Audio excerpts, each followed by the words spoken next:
Bueno, como les decía entonces, ahora que estoy grabando lo dejo en claro para si alguno se suma después al video, vamos a adelantarnos un poco, vamos a meternos en la unidad de estado de deformaciones y relación entre tensiones y deformaciones, eso quise decir. Entonces vamos a ver un poquito un repaso teórico. ¿Qué sabemos de las deformaciones? Primero, así como al inicio de la primera parte de la clase, recordamos que usábamos la letra sigma para las tensiones normales y la letra tau para las tensiones tangenciales. En el caso de las deformaciones, nosotros usamos la letra griega epsilon, ¿sí? ¿Y usábamos alguna más? Y gamma para las distorsiones. Gamma para las distorsiones, pero ahora vamos a ver que vamos a respetar epsilon para todo, porque voy a recordar un poquito quién es cada uno. Epsilon X, ¿quién es? Para nosotros. ¿Qué es epsilon X? Deformación longitudinal. Sí, la deformación longitudinal. Nosotros en general usábamos esa terminología así de manera como muy genérica, la deformación longitudinal, porque nos interesaba solo lo que pasaba, por ejemplo, en la dirección del eje de la barra. Entonces decíamos deformaciones longitudinales en el eje X. Y lo dábamos por sentado que nos referíamos al eje X. Pero así como tenemos tensiones sigma X, que eran las únicas que nos interesaban, y vimos que también podemos tener tensiones sigma Y y sigma Z, también puedo tener deformaciones longitudinales en el eje Y y en el eje Z, ¿verdad? ¿Me siguen hasta ahí? Sí, sí. Por lo tanto, tengo que hacer acá la diferencia. Epsilon X, epsilon Y, epsilon Z. A priori, con eso me bastaría. Entonces, una deformación longitudinal, ¿qué significa? Que si tenemos un cubito diferencial,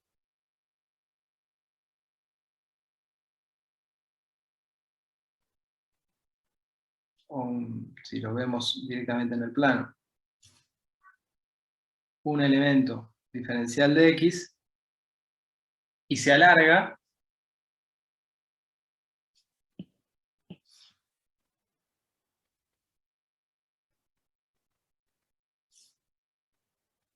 un diferencial de U, lo que llamamos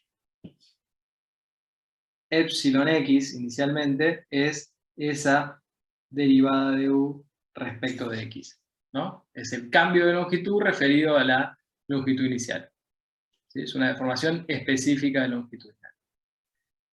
Ahora, nosotros vamos a hablar de vuelta ahora en un caso mucho más genérico, posiblemente que en las barras que veníamos analizando durante todo el cuatrimestre, y por lo tanto puedo tener campos de desplazamiento en distintas direcciones, en este caso, por ejemplo, U, B, W, y entonces ya no puedo hablar de la derivada, sino tengo que hablar de derivadas parciales, ¿sí? Entonces, epsilon X es la derivada parcial del campo de desplazamientos paralelo a X respecto de X.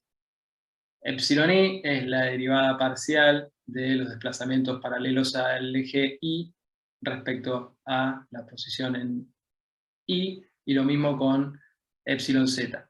¿Sí? Son deformaciones longitudinales, pero son cambios de longitud en una dirección, ¿sí? Respecto a esa dirección inicial. ¿Sí? ¿Hasta ahí? Deformaciones longitudinales son esas tres primeras.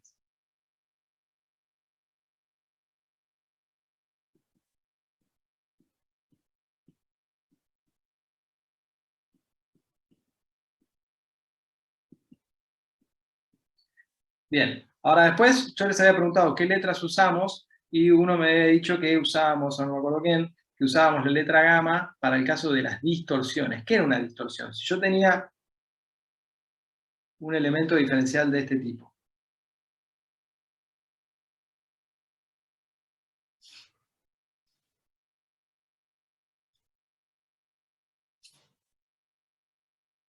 ¿qué significa una distorsión? Es una variación de ángulo. Una variación de ángulo. Bien, una variación de ángulo. Por ejemplo esta.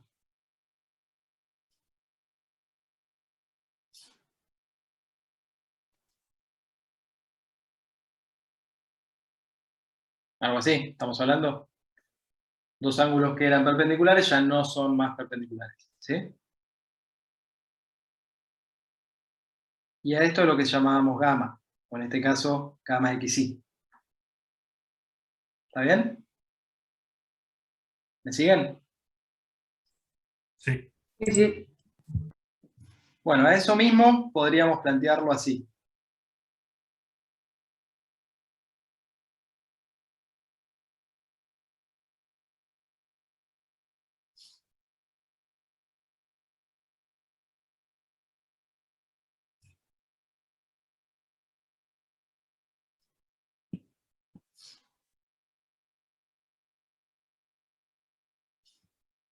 Suponiendo que esos dos eran iguales. Y esto, de vuelta, es gamma XY. Y podríamos plantearlo de otra manera más, haciendo un pequeño movimiento de cuerpo rígido. Si, por ejemplo, a este que está acá abajo, yo lo giro todo entero, gamma XY sobre 2, tengo esto.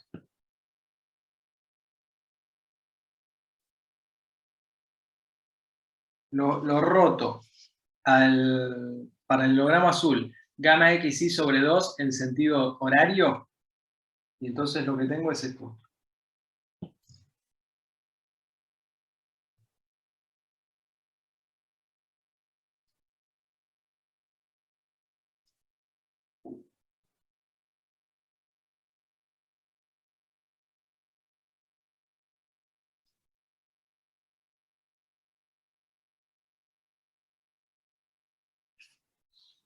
¿Está bien? Pero es exactamente lo mismo. La deformación es la misma, hay simplemente una diferencia del cuerpo rígido entre uno y otro.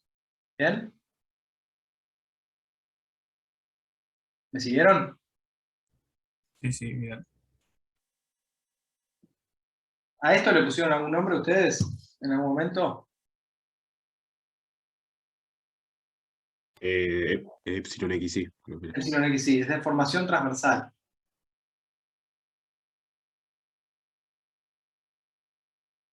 Y para meter adentro de un tensor, esto es lo más correcto, ¿sí? Epsilon XY, la deformación transversal. Entonces, la única diferencia entre la deformación transversal y las distorsiones tal cual las conocíamos es que es la mitad, ¿sí?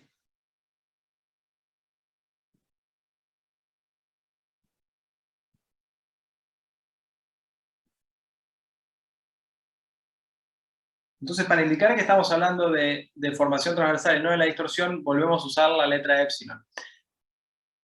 Y eso es lo que nos obliga entonces, en las epsilon longitudinales, a agregar el segundo índice y, aunque parezca redundante, ser bien específico. Por ejemplo, acá lo que estoy queriendo decir es deformación para el plano X paralela al eje X.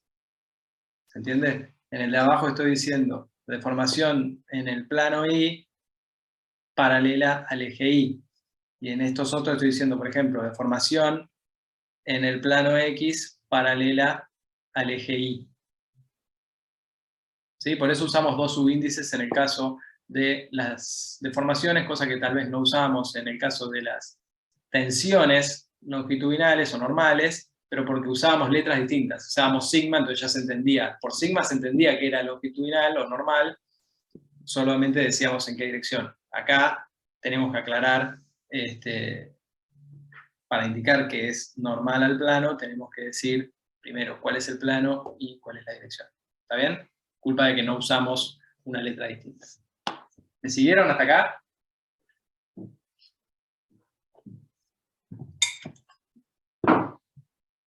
Es más bien un tema de nomenclatura lo que quería mostrar y cuáles son las deformaciones que nosotros estamos analizando. En el caso de las tensiones es por ahí más fácil de ver. En las deformaciones tenemos que tener bien en claro la diferencia entre una deformación longitudinal y una deformación transversal. En la longitudinal hay cambio de longitud, en la transversal hay cambio de altura.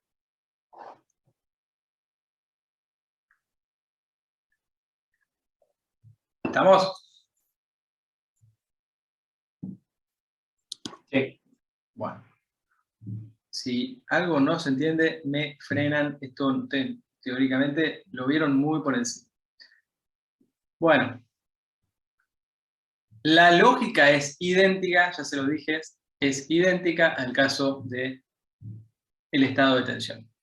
Vamos a construir un tensor de deformaciones. ¿Y cómo lo vamos a construir? Igual que al tensor de tensiones, indicando en la diagonal las deformaciones específicas longitudinales y fuera de la diagonal las deformaciones transversales. Parece mentira, estuve 20 minutos hablando de cómo definimos los ejes y acá me apareció así, pero esto vendría a ser XX y Y, ZZ. Bien, ese va a ser el tensor de deformaciones. Y obviamente lo planteamos para tres ejes cartesianos, X y Z, pero esa fue una elección arbitraria. Yo puedo estar interesado en conocer cuáles son las deformaciones correspondientes a cualquier otro plano, y si yo ya construí mi tensor para X y Z, lo único que tengo que hacer es multiplicarlo por la normal a ese otro plano de interés, por el versor normal a ese otro plano de interés, y de esa manera voy a tener el vector de formación asociado a un plano N, por ejemplo. Y entonces obviamente voy a tener una componente de deformación que va a ser paralela a la normal y componentes de deformación transversales, perpendiculares a la normal a ese plano. ¿Sí? Todo esto que sigue es igual a lo que teníamos en el caso del estado de tensión, nada más que a mí me cuesta más ver el vector de formación, me resulta más fácil el vector de tensión, pero es curioso porque en realidad lo único real son las deformaciones. Me acuerdo del profesor Kornitz, siempre decía, si alguno ve una tensión, avíseme porque se dio 40 años estabilizados y nunca había visto una, y tiene razón, porque lo único que existe son las deformaciones. Entonces, el vector de formación asociado a un plano lo obtenemos multiplicando el tensor de deformaciones por la normal. Ese vector de formación va a tener una componente longitudinal, epsilon L, que en valor absoluto o en módulo es el producto escalar entre el vector de formación y la normal, es decir, es la proyección. ¿Sí? Si después lo que quiero es el vector de formación longitudinal, lo único que tengo que hacer es a ese escalar darle la dirección de la normal del plano, multiplicando por su correspondiente versor, y si quiero las deformaciones transversales asociadas al plano N, lo que tengo que hacer es restarle al vector de formación longitudinal, perdón, al restarle al vector de formación total la componente longitudinal. ¿Sí? ¿Lo ven?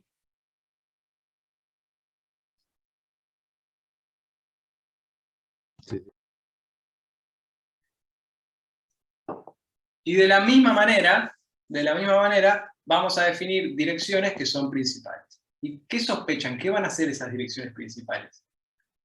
¿Qué pasa con qué cosa?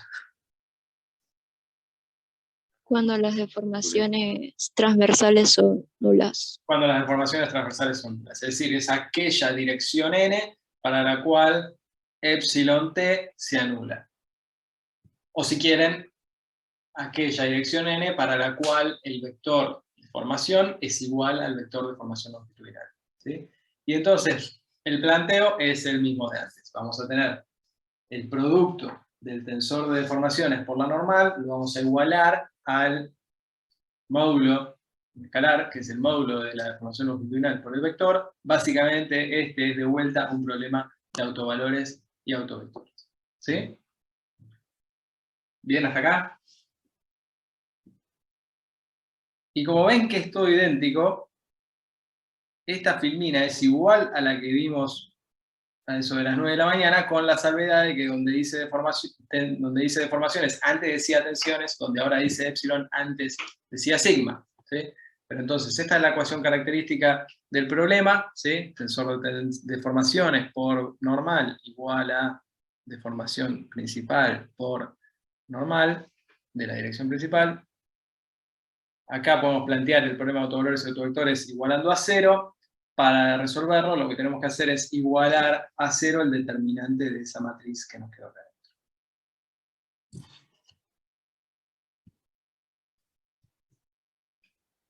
Bien. Las direcciones principales son los autovalores, entonces, perdón, las direcciones principales son los autovectores del tensor de deformaciones, y son las mismas direcciones principales que las del tensor de tensiones. Y en un ratito por ahí se va a entender un poco por qué, ¿sí? Pero son las mismas. Las direcciones principales son las mismas en tensión que en deformación. Si yo conozco las direcciones principales de tensión, ni me gasto en calcular las de deformación. Son esas, ¿sí? Y los épsilon son las deformaciones principales, que ya lo pueden ir viendo, van a ser las deformaciones longitudinales máximas y mínimas que puedo tener para todas las orientaciones posibles, ¿sí? Y esos van a ser los autovalores del tensor de deformaciones. Sí. Perdón, una pregunta acabas que no se lo dicen después. Ese autovalor epsilon i, ¿no lo puedo sacar con Hooke teniendo el autovalor del tensor de tensiones? Después vamos a ver porque cuando tenés un problema así triaxial, aparece Poisson también, ¿sí? Entonces dejemos que vamos a tener que generalizar la ley de Hooke que conocemos 1D, es decir, entre un valor de sigma y un valor de epsilon, a la relación que hay entre un tensor de tensiones y un tensor de deformaciones, ¿sí? Vamos a tener que irnos al caso de más grado de libertad, ¿sí? Así que danos un ratito. Ay, gracias. Bien, entonces, la ecuación característica de resolver es esa que ven ahí, que es igual a la que teníamos antes, con 3 invariantes, otra vez, y esos 3 invariantes son análogos a los anteriores, con la única salvedad que están definidos en términos de tensor de deformaciones, no en términos de tensor de tensiones. Pero básicamente el invariante 1 es la traza del tensor de deformaciones, el invariante 2 es la suma de los determinantes menores, creo que ese era el término, y el invariante 3 es el determinante del tensor de deformaciones. ¿Bien? Y de la misma manera vamos a poder clasificar a los estados de deformaciones en función de cuántos invariantes son distintos de 0. Si el invariante 3 es distinto de 0, entonces lo que tenemos es un estado triple. Eso quiere decir que no hay ninguna deformación principal nula. Si el invariante 3 es igual a 0 y el invariante 2 es distinto de 0, tenemos un estado doble. Una deformación principal es igual a 0, quiere decir que los vectores de deformación están contenidos en un plano. Hay otro sentido que no se deforma. Y en el caso en que los invariantes 3 y 2 son nulos y el invariante 1 es distinto de 0, que tenemos un estado simple, dos deformaciones principales son iguales a 0. Antes de pasar, simplemente déjenme hacer una aclaración respecto a esto. Ya lo vamos a ver cuando hagamos el ejercicio. Pero el invariante 1 es la traza del tensor de deformación. ¿Qué es la traza del tensor de deformaciones? Es la suma de la diagonal, ¿no? Entonces es epsilon xx más epsilon ii más epsilon zz. Es la suma de las deformaciones específicas longitudinales. Eso ya lo vamos a ver, es la deformación volumétrica. Nos da el cambio de volumen de un diferencial de volumen, ¿sí? Entonces tiene un sentido físico importante ese invariante 1 que ya vamos a después volver a mencionar. ¿Bien? Bueno, como decíamos entonces, todo esto es una foto de lo anterior, simplemente cambiando TT por TD, cambiando sigma por epsilon, todo lo demás es idéntico. ¿Bien? Así que no tiene mayor sentido que nos pongamos a discutir problemas específicos de estado de deformación, porque nada, mucho no nos aporta. Lo que vamos a hacer es ahora unir esos dos grupos. ¿Qué tenemos por un lado? Por un lado teníamos la estática. La estática relaciona fuerza con tensión, ¿sí? Y si se fijan, y Manu hizo el comentario creo cuando arrancó el ejercicio, yo en la primera parte nunca había mencionado de qué material estábamos hablando. Los datos del enunciado del problema de la primera parte de la clase, los datos del material estaban, pero Manu bien dijo, no sirven para nada, no aportaban nada al problema en cuestión. ¿Por qué? Porque el equilibrio se tiene que cumplir, y por eso después ustedes, o antes, ustedes hicieron una materia entera, donde básicamente lo que ven es equilibrio, que es estabilidad 1, donde no introducen qué tipo de material tienen, el equilibrio siempre se tiene que cumplir. ¿En qué estamos hablando? La estática es la relación entonces entre fuerza y tensión. Eso es uno de los mundos que nosotros tenemos en nuestras materias del departamento de estabilidad. El otro mundo es es el mundo de la cinemática. ¿Sí? ¿Qué es la cinemática? Es la relación entre deformaciones y desplazamientos. Y si se fijan, de la primera filmina de esta segunda parte de la clase, nosotros decíamos, epsilon xx era la derivada parcial de u, desplazamientos en x, respecto de x. Epsilon y era la derivada parcial de b, o sea, desplazamientos en la dirección y, respecto de y. Lo mismo con z, y después lo mismo con las deformaciones transversales, que era la suma de las derivadas cruzadas. ¿Sí? O un medio de la suma de las derivadas cruzadas. Eso es lo que tenemos por otro lado, tampoco depende del material.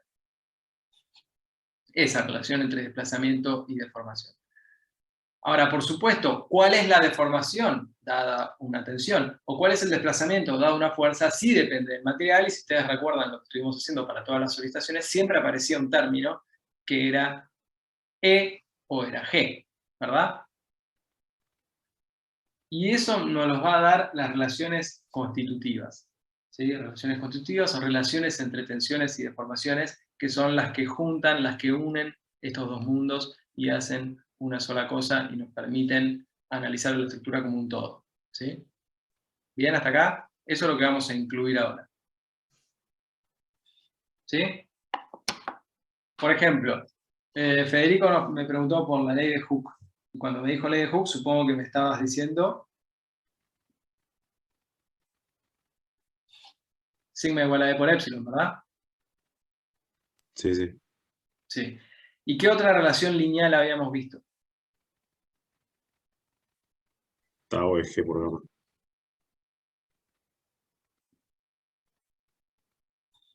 ¿Bien? Y eso valía cuando está una sola actuando. Fíjate que nos habíamos limitado justamente a casos donde solo había, por ejemplo, tensiones normales, y después analizamos el caso donde solo había tensiones tangenciales. Y por otro lado, estas dos, ¿estaban relacionadas de alguna manera? Con el mu. Con el coeficiente de Poisson. Porque básicamente un material elástico lineal, nosotros decíamos que era, que para un material elástico lineal isótropo, nosotros teníamos una relación que era que G era igual a E dividido 2 por 1 más nu. Ustedes usan mu. Yo uso otra letra. Mu. Está. ¿Sí? Entonces esa es la relación, mu es el coeficiente de Poisson. ¿Y qué nos decía?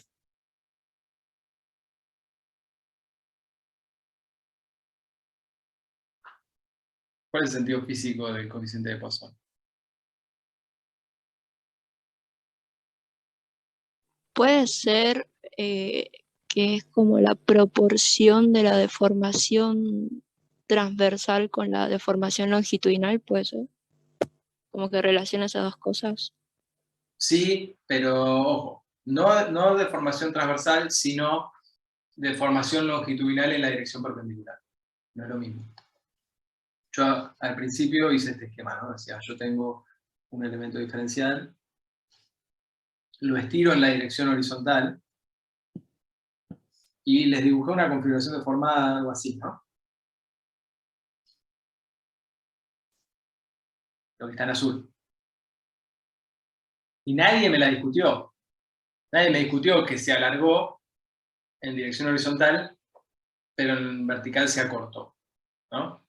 Esa proporción entre cuánto se acorta en la dirección perpendicular al alargamiento, me lo da el coeficiente de Poisson, ¿sí? Pero fíjate, no es una deformación transversal, porque una deformación transversal implica cambio de ángulo. El ángulo se mantiene igual. Es una deformación longitudinal en la dirección perpendicular, que no es lo mismo. ¿Sí? Sí. Entonces, ¿cuánto es ese achatamiento, si quieren, de la sección? En función de la deformación longitudinal que tuvo, me lo da el coeficiente de Poisson. Un coeficiente de Poisson igual a 0 implica que no hay cambio de altura. El coeficiente de Poisson igual a 0 me diría que no hay cambio de altura. Un coeficiente de Poisson igual a 0,5, ya lo vamos a ver, implica que se acorta tanto todo lo que haga falta para que no haya cambio de volumen. O sea, para que solo haya habido un cambio de relación entre base y altura sin cambio de volumen. Y mu mayor a 0,5 no puedo tener, porque implicaría que cuando yo lo estiro,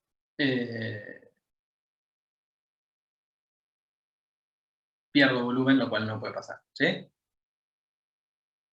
Bueno, la relación constitutiva para materiales elásticos e isótropos es esta que está acá.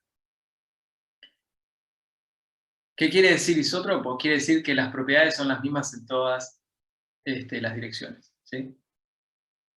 Así que si yo esto lo giro y lo defino en términos de VZ, esta matriz que está ahí en el medio sigue siendo la misma.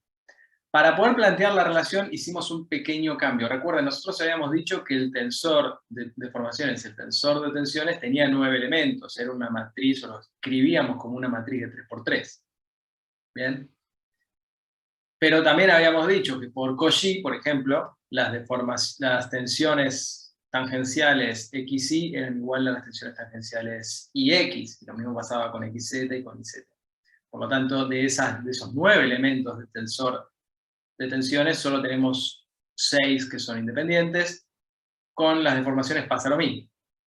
Entonces, para plantear la relación entre tensiones y deformaciones, lo más cómodo, lo más conveniente, es reordenar esas 6 variables independientes de forma vectorial, en un vector, ¿sí? Entonces tenemos un primer vector de 6 elementos, que me da las 6, o que es función de las 6 elementos independientes del tensor de deformaciones, y un vector de 6 elementos donde están los 6 elementos independientes del tensor de tensión, ¿sí? Y la relación entre uno y otro está dada por esta matriz, que es la matriz constitutiva, o la matriz que relaciona tensiones con deformaciones, ¿sí? Si se fijan, todos los parámetros que describen a un material son mu, g y e, no hay ninguno más. Pero esos 3 de vuelta tampoco son independientes, se relacionan entre sí a partir de esta relación. Así que un material elástico, lineal e isótropo lo puedo caracterizar de forma completa determinando solamente 2 de sus propiedades, la restante la despejo. ¿Sí? Yo, si quiero caracterizar un material, puedo hacer ensayos para determinar E y para determinar G. Mu, ¿cuál va a ser? El que sea consistente con ese E y ese G. ¿Entendieron?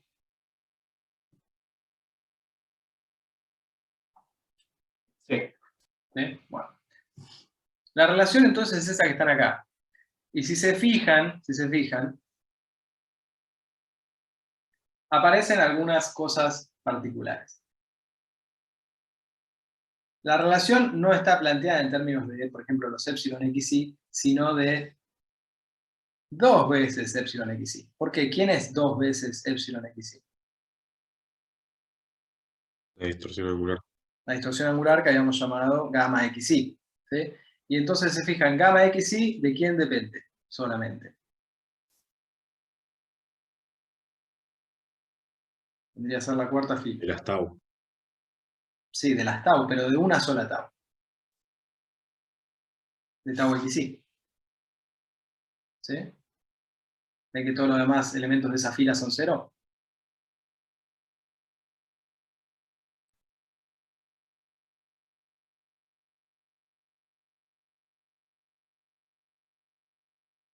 Que es básicamente lo que ya sabíamos. Gamma xy igual a tau xy dividido g. ¿Sí? Es decir, que las deformaciones angulares o las deformaciones transversales están desacopladas una de la otra y están desacopladas también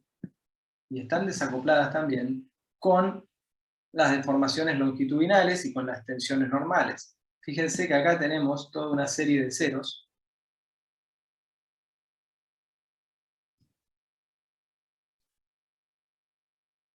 Y ceros. Lo que básicamente me está queriendo decir que las deformaciones longitudinales no dependen de tau,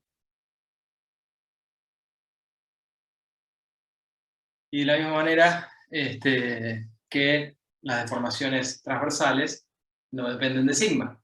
¿Sí? Están absolutamente desacoplados lo que es normal con tangencial, o si quieren, longitudinal con transversal. ¿Me siguen hasta ahí? ¿Lo ven? Sí. Y ahora vamos a ver también algo más en términos de lo que sucede con las longitudinales y las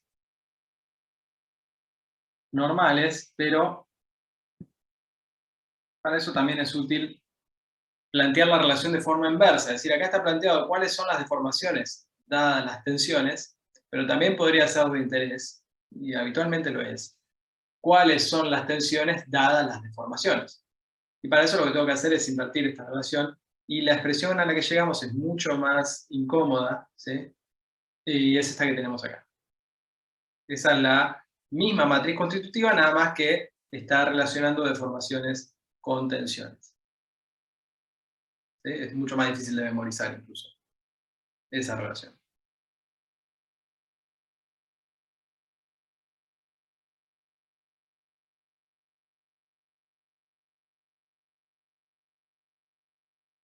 Pero bueno, acá podemos empezar a ver que cuando hay deformaciones en distintas direcciones,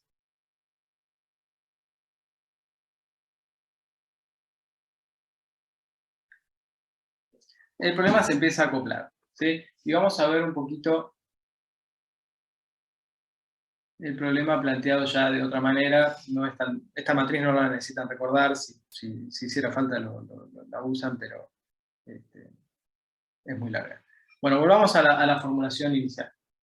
Es decir, deformaciones dadas las tensiones. Dijimos, el problema entonces está desacoplado en lo que es longitudinal de lo que es transversal, entonces puedo analizarlo directamente por separado y trabajar con una submatriz que relaciona deformaciones longitudinales con tensiones normales, y después por separado recordar que epsilon xy es tau xy dividido 2g, o si quieren que gamma es igual a tau dividido g.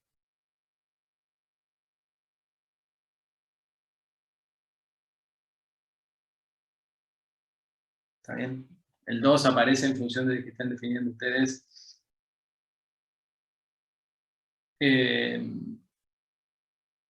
epsilon o gamma. ¿Bien? ¿Hasta ahí?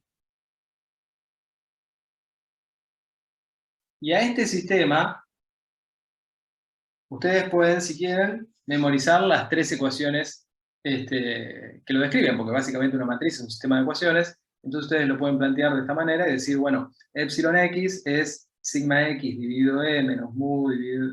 Bueno, esto que está acá.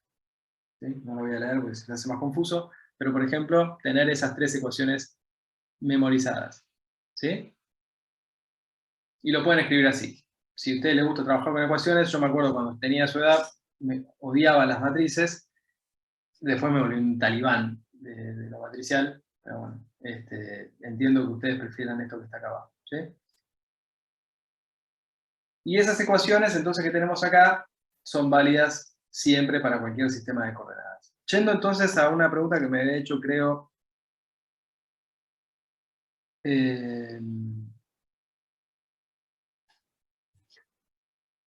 Federico, creo. ¿Podemos trabajar con la ley de Hooke tal cual la conocíamos? ¿Qué opinás?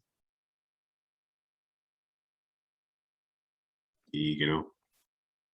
Sí, bueno, sí. Casi. Claro, al final depende de cuáles son las tensiones que tenés. Si vos solo tenés sigma x, sabés que epsilon x va a ser sigma x dividido e. Eso no hay duda, ¿no? Claro. Ahora, eso no quiere decir que epsilon i sea distinto de cero. Supongamos el caso que vos tenés sigma x distinto de 0, sigma i igual a sigma z igual a 0, ¿no? ¿Qué tenés entonces? Epsilon x es igual a sigma x dividido e. Y eso es lo que siempre sabías, y eso es lo que siempre habías hecho. La ley de Hooke convencional, ¿no? La 1D, Sí. la unidimensional. Epsilon i, ¿cuánto va a ser? Menos mu sobre e por sigma x. y eso va a ser igual a epsilon z, ¿no? Entonces ahí tenés que tener cuidado. Ahí tenés que tener cuidado.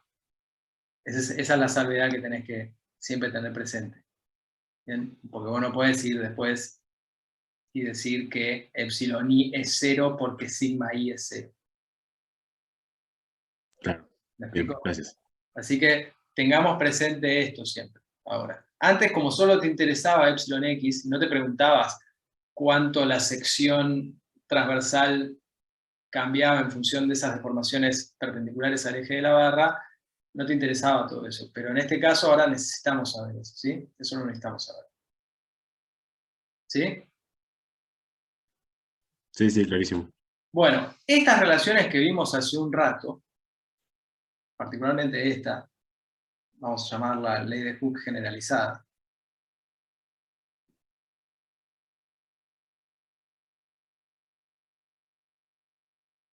como le dije, es independiente de los ejes que hayamos elegido para definir, o sea, de quién es X, quién es Y, quién es Z. Por supuesto que es para ejes cartesianos perpendiculares entre sí, pero es independiente de quiénes son. ¿Bien? En particular, si vale para todos los ejes, en particular vale para los ejes principales, ¿verdad? Entonces supongamos el caso especial de ejes principales. Ejes principales de tensión.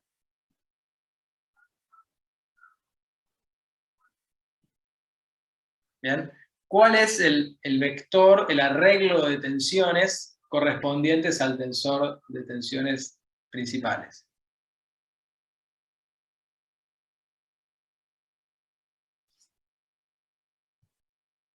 A ver, el tensor de tensiones en ejes 1, 2, 3, ¿quién es?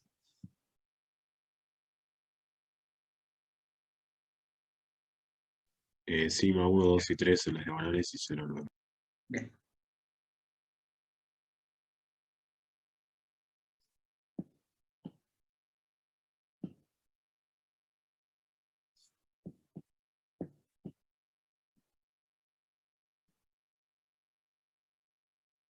Cuando yo lo ordeno como un vector para poder aplicar la relación, ¿cómo me queda?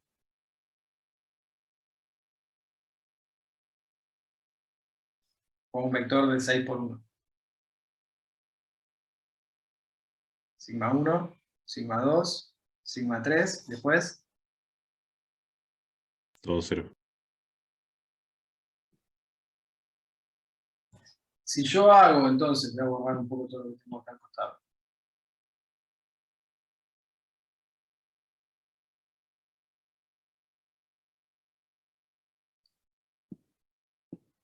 Y lo voy a volver a escribir. Si yo hago entonces el producto de ese vector, o mejor dicho, acá tengo que explicar en qué orden. La matriz constitutiva por ese vector, ¿qué voy a obtener?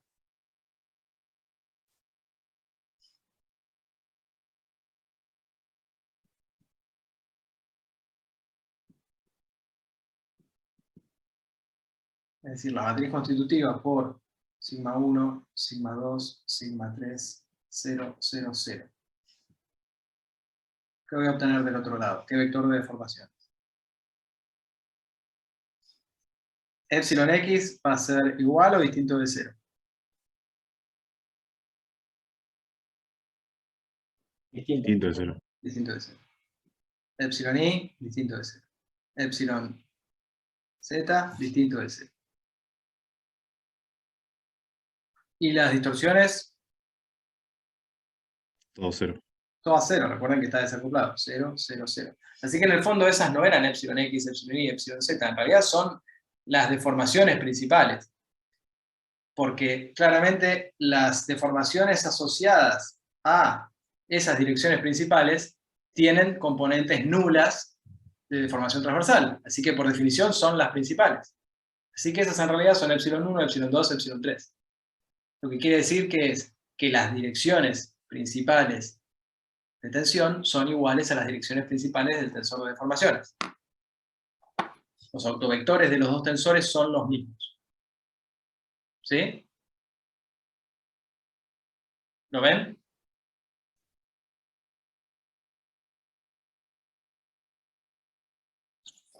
Sí.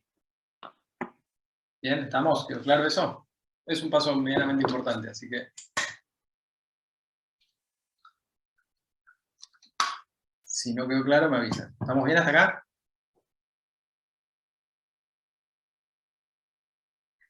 Sí, sí. Bien. Entonces, hecha esta introducción, ¿alguna duda con esto? Ya vamos a pasar a un ejercicio. Así que hay una duda respecto a todas estas generalidades que acabamos de discutir. ¿No? No, por mí no. Bueno, vamos a hacer un problema a ver si eso ayuda o confunde un poco más y después cerramos.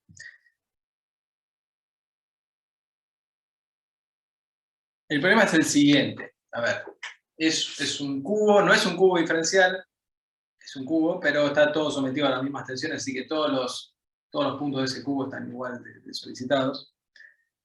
Es un cubo entonces de 8 por 8 por 8. Tiene un material tal que el módulo de elasticidad es 21.000 kN por centímetro cuadrado y un coeficiente de Poisson de 0,3 y está inmerso dentro de una canaleta infinitamente rígida. Infinitamente rígida.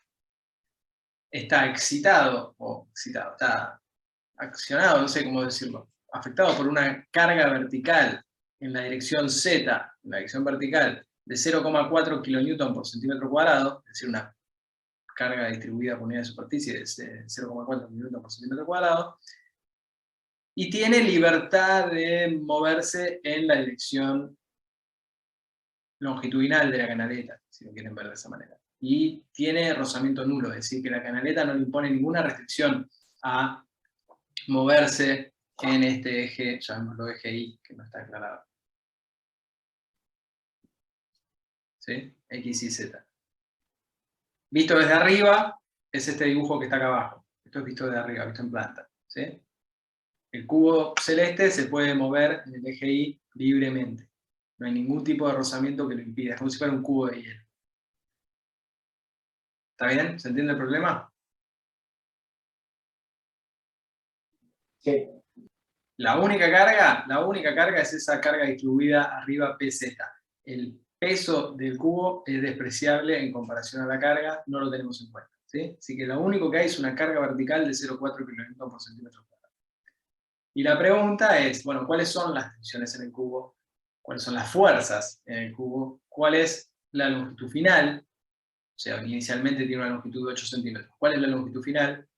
Inicialmente tiene un volumen de 8 por 8 por 8. ¿Cuál es el volumen final? ¿Sí? Esa es la pregunta que nos hacen. Así que si les parece, si se entendieron bien los datos, pasemos a resolverlo. Bueno, a ver. Este es el problema. ¿Qué sabemos de este cubo? ¿Sí? En función de las condiciones de borde que tiene, en función de cómo está apoyado, en función de cómo está excitado, cargado. ¿Bien? ¿Qué sabemos? ¿Qué sabemos? A ver, ¿se puede deformar en la dirección de X? No. No. Entonces las deformaciones XX necesariamente tienen que ser igual a 0. Bueno, esta fue la primera. A ver si a alguno se le ocurre alguna más. Las tensiones en Las I. tensiones en I son 0 también, sí. Las tensiones en I son 0 también. Y eso es cierto, es una cara libre. Las tensiones en I tienen que ser 0 también.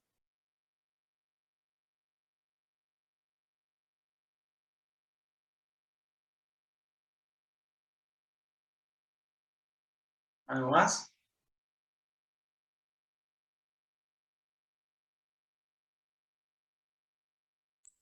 Y no podés relacionar las deformaciones en I con las deformaciones en Z, con el coeficiente de Poisson. Deformaciones en I con deformaciones en Z, sí, pero también tengo que saber primero cuáles son las deformaciones en Z, que tampoco las sé. Pero si querés, vamos a ponerle un orden de magnitud o una idea de qué signo van a tener. Las deformaciones en Z van a ser positivas o negativas.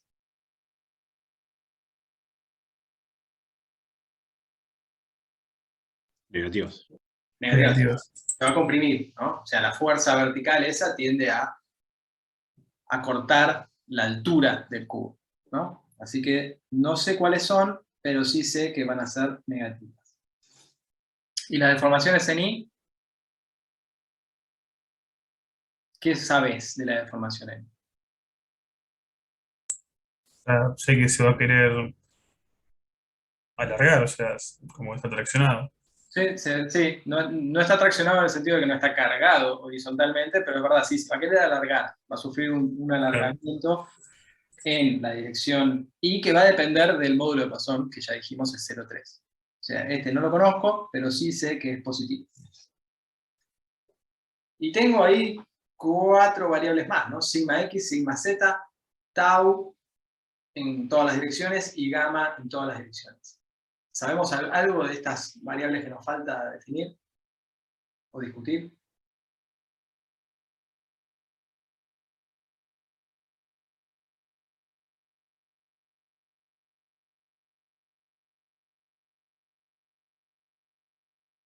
Que puede ser que el rozamiento ahí, como es nulo, las tensiones tangenciales van a ser nulas. Efectivamente, si hay rozamiento nulo, ¿sí? Si no hay fricción de ningún tipo, las caras laterales están libres de todo tipo de tensión tangencial. Así que las tensiones tangenciales son necesariamente nulas. ¿Eso me dice algo de las distorsiones? Son nulas. También van a ser nulas. Son nulas también porque recordemos, por la ley generalizada, tensiones y distorsiones estaban desacoplados de todo lo que tenía que ver con lo longitudinal o normal, y desacopladas entre sí, así que yo ya sé ahora también que las gamma también son cero. Y después tengo sigma X y sigma Z. ¿A alguna la conozco? La sigma Z. ¿Cuánto va a valer? La carga esa sobre a la superficie en la que está distribuida. Sí, la carga directamente estaba dada como carga superficial, así que es directamente... Ya me va a actualizar, ahí está. ¿Sí? PZ no era una fuerza, sino que directamente era una carga por... Está. Pues me acuerdo que leí una letra y no me acordaba del centímetro cuadrado, pero está bien. Bien. Entonces, PZ, ¿positivo o negativo? Porque PZ lo dimos en módulo. Negativo. Negativo. ¿Sí? Va a estar sometida a una tensión de compresión de valor absoluto PZ, que era, si quieren recordémoslo, menos 0,4 kilonewton centímetro cuadrado. Y sigma X no la conozco, sigma X no la conozco, es incógnita, pero ¿qué puedo saber de sigma X? O sea, todo lo que es, cuando vos comprimís eso, como que se va a alargar en I porque se puede alargar en I, en X no se puede alargar. No se Entonces no puede. tendría que tener tensiones en X. No tiene que tener deformaciones en X, porque no se puede alargar. Sí. Ahora, si Deformación. la canaleta no estuviese, ¿se podría alargar? Sí. Sí. La canaleta se lo impide. ¿Cómo se lo impide? ¿Qué le ejerce? Una Una tensión compresión. negativa, entonces. Una compresión, lo comprime para evitar ese alargamiento que el tipo quiere tener. No conozco esta tensión de vuelta, pero sí sé que es negativa. Y déjenme explayarme un poco más en este caso. Y recordemos las primeras clases donde podíamos tener, por ejemplo, una barra bien potrada y le poníamos un delta T, digamos, en este caso sería mayor a 0.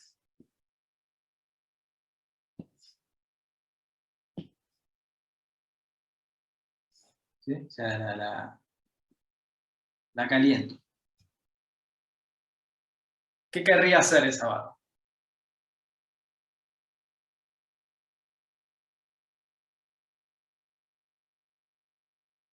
Se quiere estirar. Se quiere estirar, se quiere alargar. ¿El empotramiento en los dos bordes la deja? No, se lo restringe. Se lo restringe. ¿Qué tenía que aparecer para poner todas las cosas entonces en orden? O sea, para evitar ese alargamiento.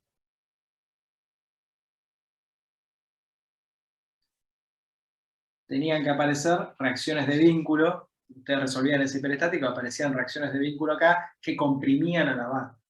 El sistema estaba equilibrado, porque no había cargas externas, ¿sí? La barra termina comprimida para que la deformación mecánica, producto de ese esfuerzo normal, compense la deformación térmica que quiere tener el delta T. ¿Sí? Eso pasaba. ¿Y cómo lo resolvían incluso? En general lo hacían por inspección. Liberaban un vínculo, veían cuánto se alargaba y después aplicaban una fuerza tal que compense todo ese alargamiento. Algo así hacían, ¿no? ¿Te suena lo que estoy hablando? Sí, sí. ¿Sí? Bueno, acá pasa algo parecido. Si la canaleta no estuviese, por Poisson, el cubo se querría estirar también en X, pero la canaleta no lo deja. Entonces, ¿cómo hace para impedírselo? La tiene que comprimir. La tiene que comprimir tanto como para asegurar que epsilon X sea igual a 0. Entonces estamos hablando de tensiones de compresión en X. ¿Bien?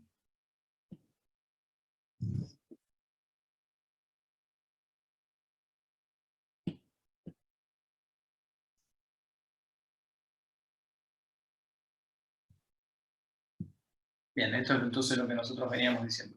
¿Cuántas incógnitas tenemos entonces? Solo 3. Nuestras incógnitas las voy a resaltar. Son sigma X, epsilon II y epsilon ZZ.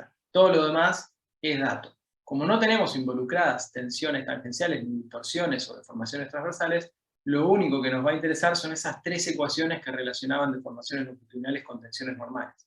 ¿Sí? Que son estas que tenemos acá. Esas eran las 3 ecuaciones que habíamos planteado de esa submatriz, esa primera parte de la matriz constitutiva. ¿Bien? Entonces, ¿qué sabemos de todo esto? Sabemos que sigma I es igual a 0. Así que todo lo que tenga sigma I se va. Sabemos que epsilon X tiene que ser igual a 0, así que eso lo fuerzo. La sigma Z lo conozco, por lo tanto, ¿qué puedo despejar de esta primera ecuación? Sigma X. Sigma X. Sigma X, ¿quién va a ser? Sigma X va a ser igual, entonces, fíjense. Como esto está igualado a 0, puedo sacar de ahí todos los módulos de elasticidad, porque están en todos los términos y me interesa. Es directamente menos mu por sigma z, que es menos pz. Ahí está. Así que finalmente sigma x es menos 0,12 kN por centímetro cuadrado. Si quieren, para que quede más claro de dónde sale esto, lo que estamos diciendo es que sigma x dividido e es igual a mu por sigma z dividido e. Este se va con este. Sigma x es igual a mu por sigma z, pero sigma z es igual a menos pz, así que esto es menos mu por pz, lo cual resulta menos 0,12 kN por centímetro cuadrado. Esa es la presión que tengo que ejercer, la tensión que tengo que ejercer en la cara X para evitar el alargamiento por Poisson. ¿Está bien? Si a sigma X lo conozco y a sigma Z lo conozco, de esta segunda ecuación puedo despejar epsilon i. Más que despejar, puedo directamente evaluar epsilon i. Y en esta última voy a poder evaluar epsilon z. Y eso es un poco lo que aparece acá a continuación. ¿Sí? Ahí están, entonces, las deformaciones que me faltaban. Y ahí están las 3 incógnitas que necesitaba para completar todos los datos de este problema. Lo hice a partir de conocer algo del tensor de tensiones, algo del tensor de deformaciones y las relaciones constitutivas entre ellos. ¿Sí?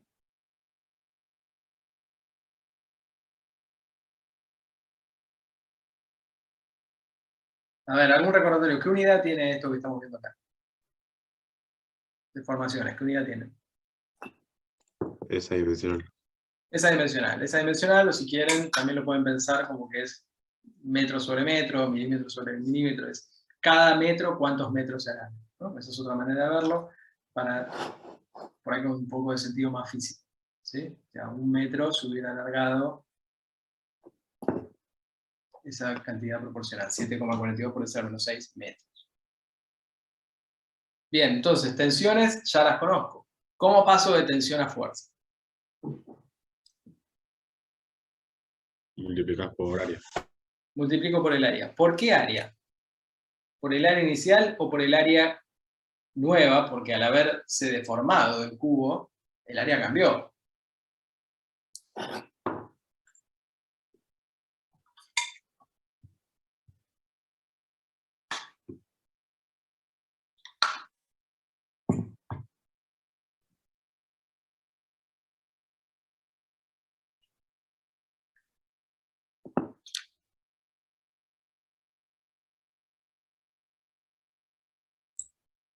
Tiene más sentido que sea por el área nueva, ¿no?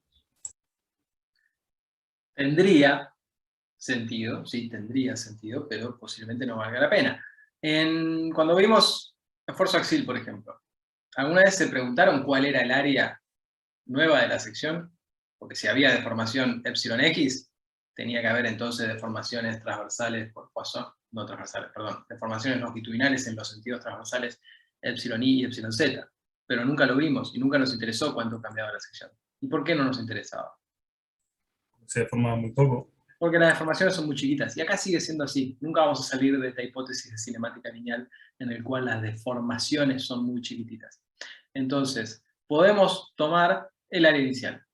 Y ahora vamos a hacer algunas cuentas, vamos a ver cuáles son finalmente los nuevos lados de ese cubo, y vamos a ver que no hubiera tenido sentido calcular áreas, calcular cuál es el área final, nos va a dar prácticamente igual a esos 64 centímetros cuadrados que teníamos inicialmente, ¿sí?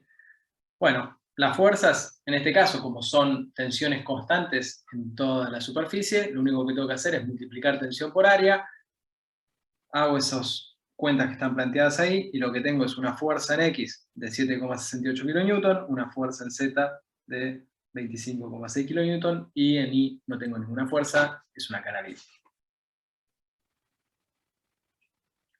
Bueno, la pregunta ahora es, ¿cuál es la longitud final de los lados del cubo? ¿Cuál es la longitud final y cuál es el delta L? Pero bueno, el delta L es directamente la longitud final menos la longitud inicial, ¿sí?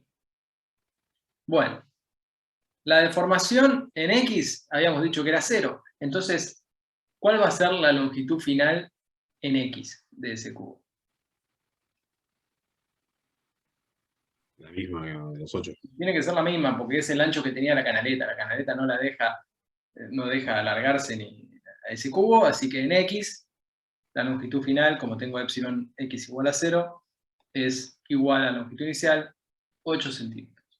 En Y, en cambio, tengo una deformación específica longitudinal, que calculamos hace un rato, de 7,43 por 10⁻⁶. Muy, muy chiquitita. Pero conocido este dato, ¿quién es el delta L? Delta L es igual a epsilon I por área, por el lado A. El lado A que eran 8 centímetros. ¿Sí? Es decir, es 7,43 por 10⁻⁶ por 8 centímetros. Eso da algo así como 0,00006 centímetros. ¿Sí? No sé si no me comí un 0, ya estoy medio mareado. Es como un CBU esto, ¿sí? Pero esa es entonces el delta L, la longitud final es la suma del inicial por ese delta L, acá lo tenemos si quieren con números más prolijos, y ahí está, ¿sí? 8,00006 centímetros. Y lo mismo puedo hacer en Z, en este caso la deformación específica longitudinal es bastante más grande, ¿sí? Porque esta es producto de la fuerza, la otra era producto de Poisson. En este caso lo que tengo es un acortamiento, la longitud final resulta 7,99986 centímetros. Alguno, si tiene ganas, puede calcular cuál es el área final en cada cara, ¿sí? Y van a ver que es prácticamente igual a 64 centímetros cuadrados y no tiene sentido que hagamos diferencias, ¿sí? No tiene sentido que hagamos diferencias. Son muy chiquititas las deformaciones, son imperceptibles a simple vista. ¿Bien? ¿Estamos hasta acá? Sí, sí. Y por último, el volumen final. ¿Cuál es el volumen final de ese cubo? Y para calcular el volumen final, ¿qué tenemos que hacer? Bueno, por un lado, conocer el inicial. El volumen final va a ser el lado final, o el producto, si quieren, de los lados finales. Y esos lados finales, o sea, es el lado inicial por 1 más x, ¿no? Es un poco lo que habíamos hecho antes. Esto es xf, esto es if, perdón.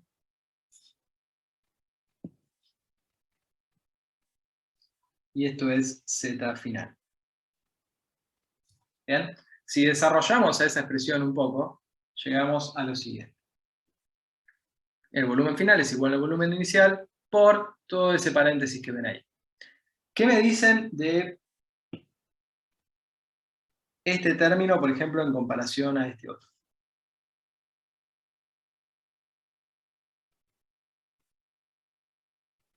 Si quieren, pónganle números. Habíamos dicho epsilon x era igual a 0, así que de eso olvídense.